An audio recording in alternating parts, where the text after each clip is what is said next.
আসসালামু আলাইকুম। সকলে দেখতে পাচ্ছেন আমরা একটি বক্সের টিকে কোম্পানির বক্সের টিন লাগাইলাম। একটি ঘরটি অনেক ক্রিটিক্যাল।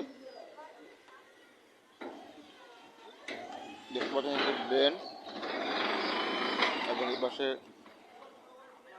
কোনাকুনি আছে অনেকটা কম বেশির কারণেও দেখতে পাচ্ছেন। এবং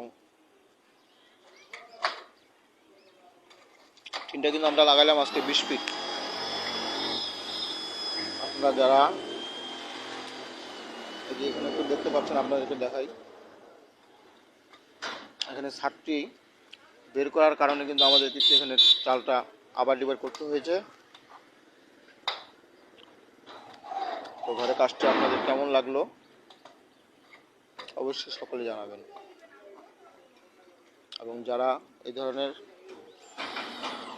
টিনের কাজ করতে চান, আমার এই ভিডিওতে নাম্বার থাকবে, ইনশাল্লাহ সকলে যোগাযোগ করবেন।